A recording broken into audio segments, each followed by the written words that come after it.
Hi dear students, आप लोगों का आपके अपने यूट्यूब चैनल आरसीसी क्लासेस में फिर से आप लोगों का स्वागत है। उम्मीद करते हैं कि आपको वीडियो बहुत अच्छा और पसंद आ रहा है और आप लोगों का प्रेम और स्नेह तो मिल ही रहा है। जैसा कि हम अपने यूट्यूब चैनल पर देख ले रहे हैं कि आप लोग जो हम लोगों का चैनल है, आप लोग वीडियो जो बनाया जा रहा है आप लोग बहुत ही अत्यधिक देख रहे हैं और इससे हम लोगों को बहुत ही उत्साह मिल रहा है, जिससे आप लोग इसी तरह देखते रहेंगे और लाइक और सब्सक्राइब करवाते रहेंगे, थोड़ा शेयर भी करेंगे तो इससे आप सहयोग बढ़ेगा और अन्य बच्चों के पास भी यह वीडियो पहुंचेगा। तो आइए हम लोग चलते हैं जहां पे इसके पहले हम लोग पढ़े थे। कल जो हमारा पढ़ा था डेमोस्ट्रेटिव प्रोनाउंस हम लोग पढ़े थे, आज हम पढ़ेंगे हमारा क्या है रिलेटिव प्रोनाउंस। जैसा कि आप यहाँ पे देख पा रहे हो कि हमारा क्या है रिलेटिव प्रोनाउंस है। अब रिलेटिव प्रोनाउंस क्या होता है इसके बारे में हम अध्ययन करेंगे, इसके बारे में हम चर्चा करते हैं कि रिलेटिव प्रोनाउन आपका होता क्या है। जैसा कि इसके नाम से ही आपको स्पष्ट है कि रिलेटिव रिलेशन आप जानते होंगे, यानी इसका रिलेटिव यदि है संबंधवाचक, यानी कहीं ना कहीं एक दो जो जिसे कहते हैं रिलेशन कैसे बनता है आपको पता होना चाहिए कि रिलेशन हमारा क्या होता है, दो लोगों के मिलने से ही बनता है, कोई अकेला रिलेशन नहीं बना सकता है। तो हमारा रिलेशन ही संबंधवाचक सर्वनाम, यानी कहा जाए तो हमारा जब यहाँ पे ग्रामर हम पढ़ रहे हैं, ग्रामर का जब पोर्शन हम पढ़ रहे हैं तो आपको यहाँ पे पता चला कि यहाँ पे सेंटेंस ही मिलते हैं हमें। तो यहाँ पे कहा जाए कि दो सेंटेंस को जोड़ने का काम करता है, यानी सीधा सा इसका परिभाषा हो सकता है कि जो प्रोनाउंस यानी संबंध जो प्रोनाउंस होते हैं किसी नाउन को जोड़ने का काम करते हैं। किसी नाउन का मतलब यहाँ पे हो जाएगा कि दो सेंटेंस को जोड़ने का जो कार्य करते हैं उससे हम क्या कहेंगे, हम रिलेटिव प्रोनाउंस कहते हैं। ठीक है, और यानी कहने का तात्पर्य नाउंस को ही जोड़ेंगे। जैसा कि आपको पता कि कौन जुड़ सकता है कि नाउंस, यानी नाउंस को जोड़ने का काम करेगा, यानी दो सेंटेंस को जोड़ने का काम करेगा, दो वाक्यों को जोड़ने का काम करेगा, उसे ही हम क्या कहेंगे, रिलेटिव प्रोनाउंस कहेंगे। तो इसका डिफिनेशन हमें लिखवाने की आवश्यकता उम्मीद करते हैं कि नहीं पड़ेगी, आप समझ में आ गया होगा आपको। आइए हम यहाँ पे एग्जाम्पल के जरिए समझते हैं कि कैसे यहाँ पे दोनों सेंटेंस को जोड़ने का कार्य करता है। आइए हम चलते हैं इस सेंटेंस पे। चलिए, हमारा जैसा कि आप लोग देख रहे हैं कि हमने बताया कि भी एग्जाम्पल के जरिए हम समझते हैं कि हमारा रिलेटिव प्रोनाउंस होता क्या है, कैसे हमारा जो होगा दो वाक्य को जोड़ेगा और कैसे हमारा नाउन से संबंध प्रकट करता है और कैसे इसे हम समझते हैं। आइए देखते हैं यहाँ पे। तो पहला यहाँ पे सेंटेंस आप देख पा रहे हो कि दिया है this is the book which I bot, यानी दिस इज द बुक, यह वही किताब है विच जिसको मैंने खरीदा था। ठीक है, अब यहाँ पे देख लेते हैं read the books that you like, यानी जो तुमको पसंद है वही किताब पढ़ो। This is the boy whose brother is a famous player, यह वही लड़का है जिसका भाई एक प्रसिद्ध खिलाड़ी है। यहाँ पे चौथा दिया she met the boy who stole your watch, she met the boy, वह उस लड़के से मिली हु स्टोल योर वॉच, जिसने तुम्हारी घड़ी को चुराई थी। अब देखिए हम सेंटेंस में जैसा कि देख पा रहे हैं कि जैसे मान लीजिए हमारा पहला सेंटेंस जो दिया है उसमें आपका दिया क्या है, this is the boy, this is the book which I bot, यानी वह वही किताब है विच आई बॉट, जिसको मैंने खरीदा था। अब देखिए यहाँ तक हमारा क्या है, एक अलग सेंटेंस है, दिख रहा है ना, दिस इज द बुक, यानी दिस इज द बुक, यह वही किताब है। यह हमारा क्या है, यहाँ पे हमारा एक अलग सेंटेंस है विच आई बॉट, आई बॉट क्या है हमारा एक अलग सेंटेंस है। अब देखिए हमारा आई बॉट और यहाँ पे दिस इज द बुक, दो सेंटेंस हो गया ना। अभी हम आप लोगों को बताया है कि रिलेटिव प्रोनाउन का परिभाषा क्या होता है, यानी डिफिनेशन इसका क्या होता है कि जो दो वाक्यों को जोड़ने का काम करता है, यानी नाउन से संबंध प्रकट करता है। देखो नाउन यहाँ पे द बुक क्या आपका नाउन है ना, इससे संबंध प्रकट कर रहा है, और जहाँ पे संबंध प्रकट करेगा यानी दोनों को जोड़ने का काम करेगा वही हमारा क्या होगा, रिलेटिव प्रोनाउंस हो जाएगा। तो यहाँ पे हमारा जो बीच है आपका क्या हो जाएगा जी, रिलेटिव प्रोनाउन हो जाएगा। समझ पा रहे हैं आप लोग? ठीक है, रिलेटिव प्रोनाउंस यहाँ पे लिख देते हैं। ठीक, अब ये देखिए रिलेटिव प्रोनाउन हो जाएगा आपका। अब हमारा दूसरा सेंटेंस हम देख लेते हैं, read the book which that you like. अब हमारा दूसरा सेंटेंस देख लीजिए, रीड द बुक, यह पूरा आपका एक सेंटेंस है, यहां तक का हिस्सा। फिर हमारा देखिए दैट यू लाइक, यानी दैट यू लाइक। अब देखो यू लाइक मतलब क्या, आपका अलग सेंटेंस है, यहाँ पे अलग सेंटेंस हो गया, ये आपका अलग सेंटेंस हो गया। तो इसमें जो दैट दिया है, दैट आपका क्या हो जाएगा, रिलेटिव प्रोनाउंस हो जाएगा, क्योंकि यहाँ पे भी हमारा क्या है, दो नाउंस को यहाँ पे दो सेंटेंस को जोड़ने का कार्य कर रहा है। अब बुक यहाँ पे हमारा क्या नाउंस है, नाउंस से यहाँ पे संबंध प्रकट कर रहा है, और जहाँ पे नाउंस संबंध प्रकट करेगा वही हमारा क्या होगा, रिलेटिव प्रोनाउंस हो जाएगा। अब हमारा देख लीजिए यहाँ पे this is the boy whose brother is a famous player. अब हमारा तीसरा सेंटेंस जो हमारा कह रहा है कि दिस इज द बॉय, यह वही लड़का है, ये एक आपका सेंटेंस हो गया। उसके बाद देखिए यहाँ पे brother is a famous player. अब देखिए यहाँ पे brother is a famous player और दिस इज द बॉय। अब ये दो सेंटेंस है, दोनों सेंटेंस को जोड़ने का काम कौन कर रहा है जी? हुज कर रहा है। अब हुज आपका क्या हो जाएगा? रिलेटिव प्रोनाउंस जाएगा। उम्मीद करते हैं कि आपको समझ में आ रहा होगा। अब यहाँ पे देखिए सी मेट द बॉय, ये हमारा क्या है? अलग सेंटेंस। अब सी मेट द बॉय, वो उस लड़के से मिला, वो उस लड़के से मिली। हु स्टोल योर वॉच, यानी स्टोल योर वॉच, जिसने तुम्हारी घड़ी चुराई थी। तो यहाँ पे जिसने, यानी हु का अर्थ क्या है? जिसने है। यहाँ पे हु क्या कर रहा है? दो सेंटेंस को जोड़ने का कार्य कर रहा है। और जहाँ पे दो सेंटेंस को जोड़ने का काम करेगा और नाउन से संबंध प्रकट करेगा, वही हमारा क्या हो जाएगा? रिलेटिव प्रोनाउंस जाएगा। अब देखो यहाँ पे द बुक भी हमारा क्या नाउंस है? द बुक्स हमारा नाउंस है। द बॉय भी आपका नाउंस है। द बॉय भी आपका क्या है? नाउंस है। यानी नाउन आपका मौजूद रहेगा और नाउन के ठीक तुरंत बाद ही क्या करेगा? रिलेटिव प्रोनाउन का प्रयोग किया जाता है। उम्मीद करते हैं कि आपको एग्जाम्पल के जरिए इतना आपको समझ में आ गया होगा। आइए चलते हैं, देखते हैं कि इसकी विशेषताएं क्या होती हैं। चलिए, हमारा जैसा कि हम देख पा रहे हैं कि रिलेटिव प्रोनाउंस का प्रयोग, यानी रिलेटिव प्रोनाउंस का प्रयोग कहाँ पे होता है, आपको हम यहाँ पे बताने जा रहे हैं। बहुत से लोग कन्फ्यूजन में पड़ जाते हैं कि रिलेटिव प्रोनाउन होता है, यानी जान लेते हैं कि बस संबंध बताने का काम करेगा, रिलेटिव प्रोनाउन हो जाएगा। लेकिन हम आज को आपको यह बताएंगे कि कैसे हमारा रिलेटिव प्रोनाउन का प्रयोग किया जाता है और इसका प्रयोग कहाँ पे किया जाता है और इसके अंतर्गत कौन कौन से आते हैं। आप खुद लास्ट तक देखेंगे वीडियो तो निश्चित रूप से जान जाएंगे कि रिलेटिव प्रोनाउन के अंतर्गत कौन कौन से शब्द आते हैं। आइए देख लेते हैं, जैसा कि आप यहाँ पे देख पा रहे हो कि रिलेटिव प्रोनाउंस का प्रयोग, यानी इनका प्रयोग कहाँ पे किया जाता है। आइए हम पहला नियम देखते हैं। पहला नियम हमारा दिया है हुम तथा हुम का प्रयोग, यानी हु तथा दिया आपका हुम का प्रयोग जो दिया है व्यक्तियों के लिए होता है। हु का प्रयोग नॉमिनेटिव केस तथा हुम का प्रयोग ऑब्जेक्टिव केस में होता है। यानी कहने का तात्पर्य जब भी आपका हु माने क्या होता है? कौन, हुम माने होता है किसको। तो हु का जो प्रयोग हुआ आपका क्या? Nominative cage. नॉमिनेटिव केज में थोड़ा कर्ता कारक यानी सब्जेक्ट के रूप में। जब भी हम हु का प्रयोग करेंगे तो उसका प्रयोग हम सब्जेक्ट के रूप में करते हैं और हुम का जब प्रयोग करेंगे तो हमेशा ऑब्जेक्ट के रूप में यानी कर्म के रूप में उसका प्रयोग किया जाता है। तो आइए यहाँ पे देख लेते हैं, बहुत ही सेंटेंस यहाँ पे दिया भी है। तो यहाँ पे जैसा कि आप देख पा रहे हो कि हु का प्रयोग जो होता है व्यक्तियों और व्यक्तियों के लिए होता है, यानी दोनों का प्रयोग जो होगा, चाहे हु रहे और चाहे हुम रहे, इन दोनों का जब भी हम प्रयोग करेंगे तो व्यक्तियों के लिए ही करेंगे, ठीक है, वस्तुओं के लिए हमें नहीं करना है। तो यहाँ पे देख लेते हैं, हमारा सेंटेंस दिया है this is the boy who abused me. अब यहाँ पे देख पा रहे हो दिस इज द बॉय, यह वही लड़का है जिसने मुझे गाली दिया था। अब यहाँ पे हु जो शब्द है यह किसको बता रहा है जी?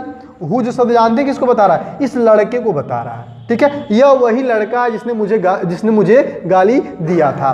तो हु जो शब्द है वह नाउन को ही बता रहा है, यानी द बॉय को ही बता रहा है, यानी उस लड़के को ही बता रहा है। इसलिए हु क्या है? यहाँ पे नॉमिनेटिव के रूप में कार्य कर रहा है। और देख भी सकते हो कि दिस इज द बॉय अलग सेंटेंस है, अब्यूज्ड मी आपका अलग सेंटेंस है। यहाँ पे हु क्या है? दोनों को जोड़ने का काम कर रहा है। और यहाँ पे देखा जाए एक तरीके से तो हु जो आपका है वह आपका नॉमिनेटिव केज यानी कर्ता कारक यानी सब्जेक्ट के रूप में कार्य भी यहाँ पे कर रहा है।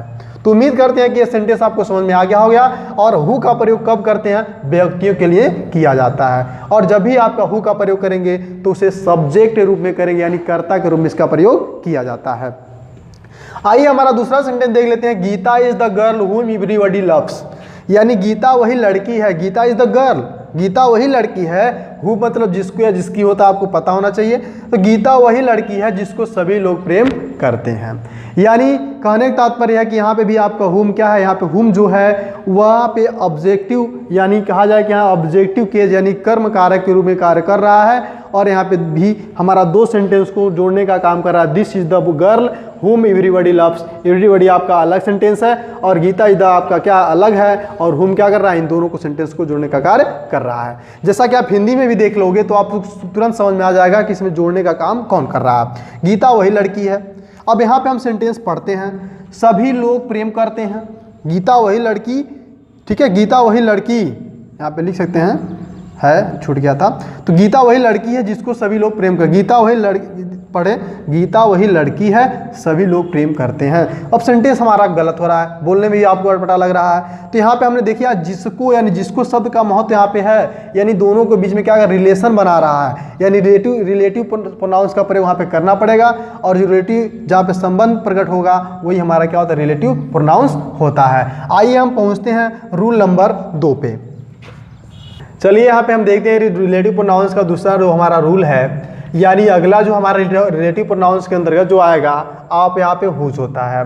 अब जैसा कि आप यहाँ पे देख भी पा रहे हो कि लिखा हुआ भी है, हुज का प्रयोग साधारणतः व्यक्तियों के लिए होता है, परंतु कभी कभी बेजान वस्तुओं के लिए भी होता है। यानी कहने का तात्पर्य हुज जो होता है ना, हुज माने जिसको, इसका जो प्रयोग होता है वह व्यक्तियों के लिए ही होता है, यानी अक्सर करके व्यक्तियों के लिए ही किया जाता है। लेकिन कभी कभी ऐसा भी होता है कि बेजान जिसमें जान नहीं होता है, उसके लिए भी हम क्या कर सकते हैं, हुज का प्रयोग कर सकते हैं। यानी कभी कभार होता है, हमेशा नहीं होता है। यानी हमेशा किसमें किया जाता है इसका प्रयोग, हमेशा व्यक्तियों के लिए किया जाता है। बहुत से बच्चे जो होते हैं हमारे टेंस पढ़ लेते हैं, ट्रांसलेशन पढ़ लेते हैं, बहुत सारा चीज़ पढ़ लेते हैं, लेकिन ये भी नहीं पता आता कि हुज कहाँ पे प्रयोग करेंगे, हु का प्रयोग कहाँ करेंगे, हुम का कहाँ प्रयोग करेंगे। तो ये आपके रिलेटिव प्रोनाउंस होते हैं, और आप जो भी यहाँ पे कहाँ पे इसका प्रयोग किया जाएगा, आपको यहाँ पे बहुत ही आसान तरीके से बताया जा रहा है। उम्मीद कर रहे हैं कि आपको समझ में आ भी रहा होगा, और आपको समझ में आएगा तो लाइक और सब्सक्राइब करते रहिएगा, और कमेंट जरूर बताइएगा कि कैसा आपको वीडियो लगा, ये जरूर बताइएगा। आइए हम चलते हैं इस नियम को बारे में थोड़ा सा और देखते हैं कि हुज का जो प्रयोग होता है साधारण व्यक्तियों के लिए होता है, परंतु कभी कभार क्या होता है, बेजान वस्तुओं के लिए होता है। बेजान वस्तुओं से यहाँ पे तात्पर्य यह है कि हमारा जो है कि जिसमें जान नहीं होता है, उसके लिए भी हम क्या कर सकते हैं, हुज का प्रयोग कर सकते हैं। तो आइए देख लेते हैं, यहाँ पे सेंटेंस भी दिया है, दिस इज द मैन, यानी this is the man whose was lost.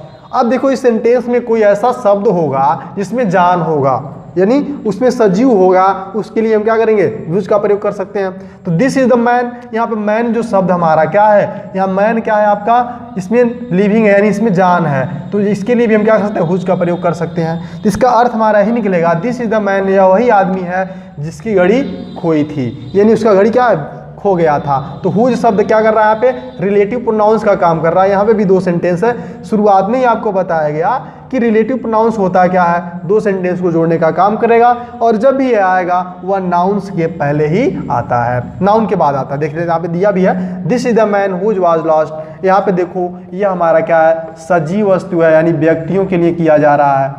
ठीक है, सजीव यहाँ पे कर सकते हैं व्यक्ति, ठीक है, यहाँ पे व्यक्ति है आपका, यानी आपका मैन क्या व्यक्ति के लिए किया जा रहा है। दूसरा सेंटेंस आप यहाँ पे देख पा रहे हो कि this is the problem whose solution is difficult, यह वही समस्या है जिसका हल करना क्या बहुत ही कठिन है। यानी इसका जो सॉल्यूशन मतलब क्या होता है, समाधान, यानी इसका जो समाधान, एक ऐसी समस्या है जिसका समाधान करना क्या है, बहुत ही कठिन है।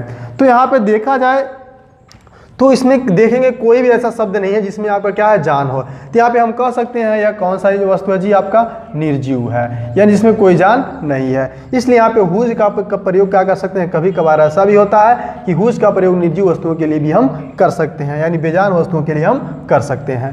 तो यहाँ पे हुज आपका क्या कर रहा है जी, दोनों सेंटेंस को जोड़ने का काम कर रहा है। हुज भी आपका किसके अंतर्गत आएगा, रिलेटिव प्रोनाउंस के अंतर्गत आएगा। यह था हमारा दूसरा नंबर का। अब हम पहुंचेंगे तीसरे नंबर पे, देखते हैं। चलिए, हमारा तीसरा नियम आपका दिया है, विच का प्रयोग छोटे पशु अथवा निर्जीव वस्तुओं के लिए होता है। यानी हमारा विच भी हमारा क्या होता है जी, रिलेटिव प्रोनाउंस होता है, आपको यह पता है। तो विच जो होता है रिलेटिव प्रोनाउंस के अंतर्गत आता है। इसका जो प्रयोग होता है, जैसा कि आप देख भी पा रहे हो कि हमारा छोटे पशु रहेंगे अथवा निर्जीव वस्तु रहेंगे, उनके लिए भी हमारा क्या है, विच का प्रयोग हम कर सकते हैं। जैसा कि आप यहाँ पे सेंटेंस में भी देख पा रहे हो, देख लेते हैं। यहाँ पे बहुत ही आसान सेंटेंस बताया जाएगा, आपको बता दिया जा रहा है। तो the book which I borrowed from you is lost. अब देखिए यहाँ पे हमारा जो बीच है यह वस्तु के लिए ही प्रयोग किया जा रहा है। जैसे यहाँ पे देख लो, वस्तु हमारा क्या है, द बुक हमारा क्या है, वस्तु है। अब वस्तु के लिए ही प्रयोग किया जा रहा है, और यहाँ पे विच हमारा क्या कर रहा है, 2 सेंटेंस को जोड़ने का काम कर रहा है। तो यहाँ पे कहने का तात्पर्य है कि विच का जो प्रयोग होता है वह छोटे पशु रहेंगे अथवा निर्जीव वस्तु रहेगा, यानी जिसमें कोई जान नहीं रहता है, उसके लिए भी हम क्या कर सकते हैं, विच का प्रयोग कर सकते हैं। और विच जो होता है वह रिलेटिव प्रोनाउंस होता है। अब दूसरा सेंटेंस देख लीजिए, the horse which I bought won the race. यानी the horse which I want, यानी कहने का तात्पर्य कि घोड़ा जिसने वही घोड़ा जिसको मैंने रेस के लिए खरीदा था। तो यहाँ पे हम ट्रांसलेशन से हमारा मतलब नहीं है, हम देख रहे हैं कि यहाँ पे द हॉर्स क्या है, एक आपका क्या है, पशु है, यानी इसमें जान है, यानी पशु के लिए प्रयोग किया जा रहा है। यानी बीच हमारा क्या है, यहाँ पे रिलेटिव प्रोनाउंस का काम कर रहा है, दो सेंटेंस को जोड़ने का काम कर रहा है, इसलिए हमारा विच क्या हो जाएगा, रिलेटिव प्रोनाउंस हो जाएगा। और विच का जो प्रयोग होता है छोटे पशु अथवा निर्जीव वस्तुओं के लिए इसका प्रयोग किया जाता है। आइए हम पहुँचते हैं रूल नंबर 4 पे। चलिए हमारा रूल नंबर हमारा 4 है, रिलेटिव प्रोनाउंस का हम लोग प्रयोग पढ़ रहे हैं। और यहाँ पे हमारा जो चौथा दिया है, यहाँ पे देख पा रहे हैं कि दैट का प्रयोग व्यक्ति और वस्तु दोनों के लिए होता है। यानी दैट का जो यूज होता है, इन दैट का जब हम प्रयोग करेंगे तो वह चाहे व्यक्ति और वस्तु दोनों के लिए हम कर सकते हैं। तो जैसा आप पहला सेंटेंस आप देख सकते हो, the book that you gave me is very useful. अब यहाँ पे दैट कर क्या रहा है जी, ये वस्तु है, यानी आपका द बुक क्या है, तो वस्तु है, वस्तु के लिए भी हमारा क्या दैट का प्रयोग किया गया है। तो यानी हम कह सकते हैं यहाँ पे क्या हमारा वस्तु है। उसके बाद देखिए happy is the man that. अब यहाँ पे द मैन हमारा क्या है जी, यह व्यक्ति हो जाएगा ना। यहाँ पे जैसा कि आप देख पा रहे हो दैट का प्रयोग होता है व्यक्ति और वस्तु दोनों के लिए होता है। तो पहले सेंटेंस में हमारा द बुक क्या है, यहाँ पे मेन वर्ड की तरह काम कर रहा है, और इसी की द बुक के लिए दैट का प्रयोग हमारा किया गया है। तो दैट भी हमारा क्या रिलेटिव प्रोनाउंस है, और यह वस्तु के लिए प्रयोग किया गया है। Happy is the man that speak the truth. अब यहाँ पे हम देख सकते हैं कि द मैन यानी एक इंसान है, यानी यहाँ पे हम कह सकते हैं कि यह क्या हो जाएगा, आपका व्यक्ति के लिए यहाँ पे हमारा दैट का प्रयोग किया गया है। उम्मीद करते हैं अगर आपको इतना समझ में आ गया होगा। तो कुछ यहाँ पे हम आपके लिए एक्सरसाइज लेके आ जाए हैं, सोचे कि आप लोग कुछ बैठे बैठे अपने आप से करते रहिए, और उसका जवाब जो है आप कमेंट बॉक्स में दे सकते हैं। ठीक है, आइए हम उस एग्जाम्पल को नोट कर देते हैं और देखते हैं कि, चलिए यहाँ पे देख लीजिए, हमने कहा था कि आप लोगों के लिए कुछ एक्सरसाइज लेके आए हैं, और हमारा यह जो है रिलेटिव प्रोनाउंस से रिलेटेड है। इसमें आपको रिलेटिव प्रोनाउंस ही भरना है, और यहाँ पे आपको बता भी दिया गया है कहाँ पे हम किसका प्रयोग करते हैं। आप आराम से वीडियो देख लेंगे, आपको समझ में आ जाएगा। और निश्चित रूप से अगर समझ में आ गया तो निश्चित रूप से जितना भी फिलअप करने के लिए दिया है, यानी फिल इन द ब्लैंक्स है, ये एक्सरसाइज 5 दिए हैं, पाँचों को आप सॉल्व करके आप कमेंट बॉक्स में इसका आंसर आप दे सकते हैं। उम्मीद करते हैं कि आप लोगों को समझ में आया होगा, और इसका जवाब आप कमेंट बॉक्स में जरूर करेंगे। तब तक के लिए धन्यवाद। वीडियो को देखते रहिए, सब्सक्राइब और लाइक करते रहिए।